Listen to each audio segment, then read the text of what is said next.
Hej med dig, og velkommen til Valgfrit Område 5, kreative udtryksformer. Min undervisningsassistent Grete og jeg, Helge, glæder os meget til at samarbejde med dig. Først og fremmest vil vi lige minde dig om vores parole, som gælder for pædagoguddannelsen. Den kommer her. At danne og uddanne studerende mod et højt videns-, færdigheds- og refleksionsniveau. Rettet mod og i samarbejde med et aftagerfelt i forandring. Dette faciliteres via et motiverende, medskabende, kreativt læringsmiljø.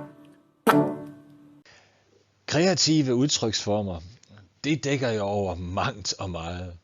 Det er jo musik, sang og spil. Det er jo drama, teater. Det er jo billedsprog.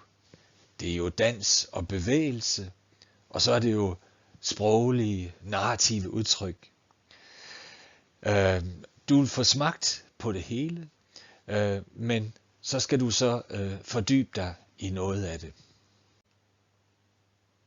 Grete og jeg, vi glæder os rigtig meget til at samarbejde med dig, og vi håber selvfølgelig, at vi kan leve op til de forventninger, du har.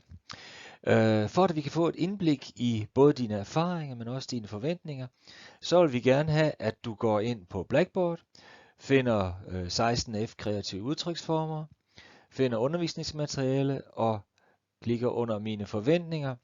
Så vil du kunne se både mål for området samt studieplanen, som du så skal tage udgangspunkt i.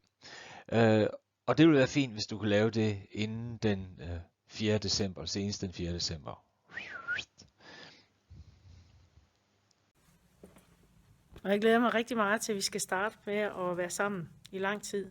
Så på gensyn lige om lidt.